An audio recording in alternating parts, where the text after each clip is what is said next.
Cathedral and get the latest on-the-spot report from our man Mark Stone. Mark.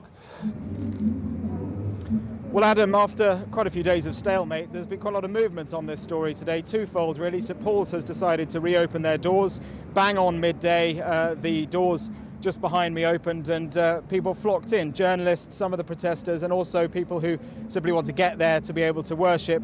And the Eucharist did go off as planned at 12:30 today. Also, though, we've learnt that legal action is to be taken by the Corporation of London to try and move these protesters on.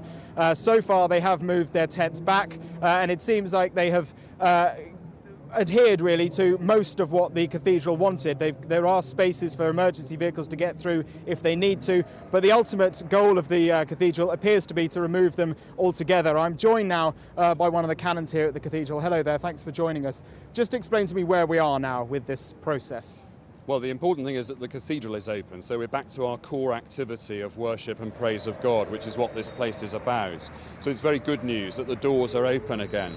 We've decided that because the local authority is going to take legal action, that we need to be inside the process in order to be much more effective in brokering the peaceful solution to this that we are 100% committed to.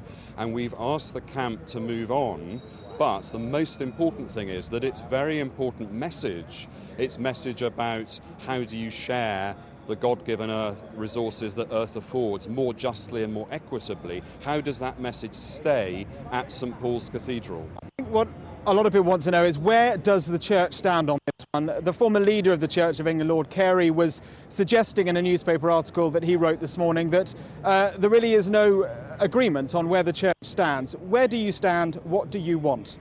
We want to engage with the message that this camp is all about. We've been engaging with it before now. It's an important part of our preaching.